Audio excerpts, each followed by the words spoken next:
Avec des Saint-Jacques, qui sont des pétoncles. Boudin.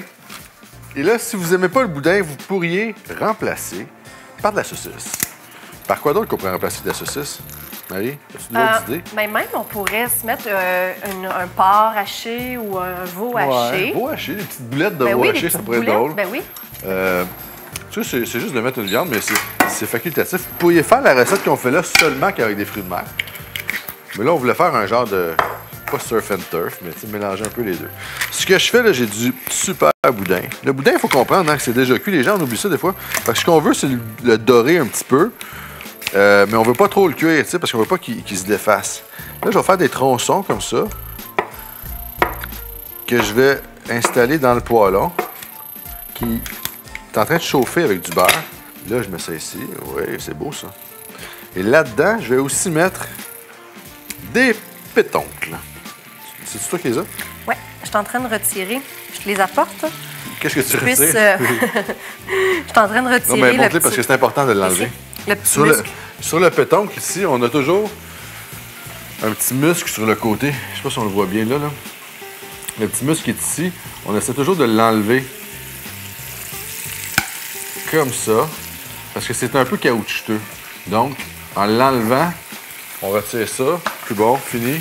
Et là, ils sont froids, ils sont asséchés parce qu'elle les a mis sur un papier. Et je les dépose autour de mes morceaux de boudin. Je suis sûr qu'il y a du beurre un peu partout. Comme ça. C'est beau pareil, hein? Pétoncle boudin, ça marche, tu sais. C'est ton chum qui fait une tartelette avec ça, hein? Oui. Oh, oui. Avec la pâte feuilletée. C'est décadent. Ça. Ah oui, puis du foie gras aussi. C'est pendant qu'on est là. Là, je vais mettre ça en arrière parce que je veux juste les laisser cuire doucement. Puis les pétoncles, je veux vraiment pas trop les cuire. Fait que les pétoncles, on va pas les tourner de bord. On va vraiment laisser le boudin doré. Ça, on peut le tourner un petit peu. Puis on va laisser le pétoncle cru d'un côté. Comme ça va nous permettre de contrôler la cuisson quand on va envoyer au four après. Première étape de terminer. Là, je vais juste partir une béchamel. Béchamel qu'on va laisser assez épaisse parce que elle aussi, elle va aller au four comme le reste. Fait qu'on veut pas... En fait, ce qui se passe quand on envoie tout ça au four, donc les pétoncles avec la béchamel en genre de coquille Saint-Jacques, c'est que ça devient... Ça va lâcher du jus dans la béchamel. Fait que ça va la liquéfier. Donc, si la béchamel est déjà super liquide, ben ça sera pas super bon. Parce que ça va faire comme... pas joli en résultat. Fait que c'est important de faire une béchamel assez épaisse. Je la pars avec des poireaux. Plus finement, comme ça en rondelles. Ça pourrait être un oignon. Ça pourrait être simplement une béchamel sans oignon. Bon, voilà. On enlève ça d'ici. Comme ceci. On beurre. Une belle tranche de beurre. Ça prend du beurre dans la béchamel. Puis une béchamel, jamais en enveloppe. C'est comme pas légal. Je défais mon poireau. Vous allez voir qu'il n'y a rien de plus simple que faire une béchamel. Je laisse fondre mon beurre doucement ici avec le poireau.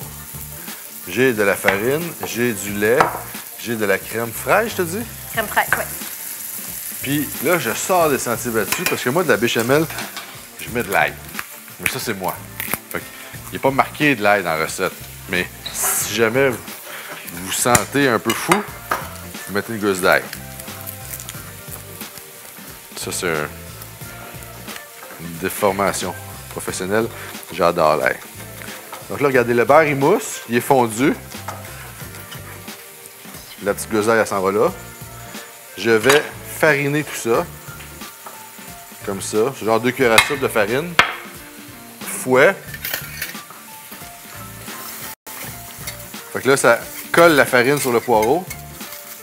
Comme ça. C'est donc, en collant, en fouettant un coup de même, ça évite les grumeaux. Et là, on mouille un premier coup. Pas avec tout le lait, là. Parce que c'est là qu'on fait une belle béchamel lisse. En incorporant graduellement notre liquide. Là, regardez, hop, en fouettant, ça épaissit.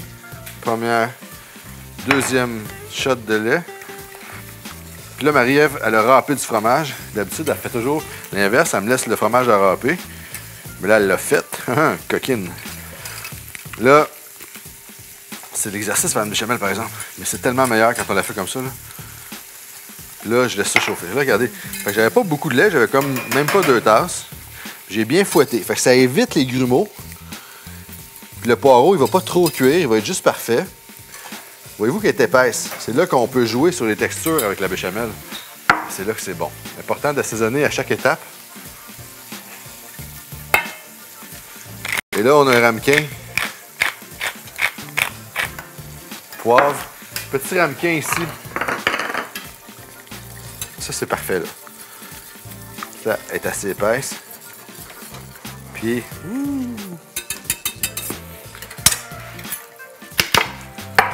Fait que là, ce que je fais, c'est que je prends une grosse cuillère de béchamel avec le poireau. Je mets ça au fond. T'es-tu prête, Marie, avec Oui. Moi, la cuisson, j'ai pas poussé la cuisson des pétoncles parce que ça va recuire 20 minutes dans le four. Avec la gamme. Ici, on a des patates pilées. La recette est sur le site de Signiem avec une douille. Là, ça fait... C'est parfait, voyez-vous. Mais là, il y a un petit peu de mouton. C'est risqué, notre affaire. Fait que je te laisse les patates. Fait que ce que je fais, c'est que là, ben, en fait, c'est la douille qui est trop serrée. Regarde, je vais juste aller l'ouvrir. Tu vas lui écarter les dents. Oui, exact. Et là, on met, mettons, 2 morceaux de boudin avec un pétoncle. Mettons qu'on fait ça. On pourrait faire d'autres combinaisons. Mais là, on va y aller comme ça. Comme ça. Alfred le fermier, qui est le fromage râpé qui est ici. Regardez ça. C'est pas beau, ça? Ça, là, quand on reçoit à la maison, là, le week-end, là, on fait ça en avance. On met ça au frigo. On met le fromage dessus, comme je vais faire là. Et là, on enfourne ça comme ça, là. Combien de temps, on va dire? Mettons à 350, une demi-heure? Ouais, ben... C'est ça. En fait, ce qu'on veut, c'est que le fromage fonde. C'est ça. Fait qu'on pourrait juste les mettre à broil. Exact. Si tout est chaud dedans, là, on vient juste s'assurer. Puis, quand on les fait minute, oui, mais si on les repart à froid, c'est 350 une demi-heure. Exact. Puis, on aurait pu, si on les faisait à froid, les préparer en avance, laisser le péton cru dedans.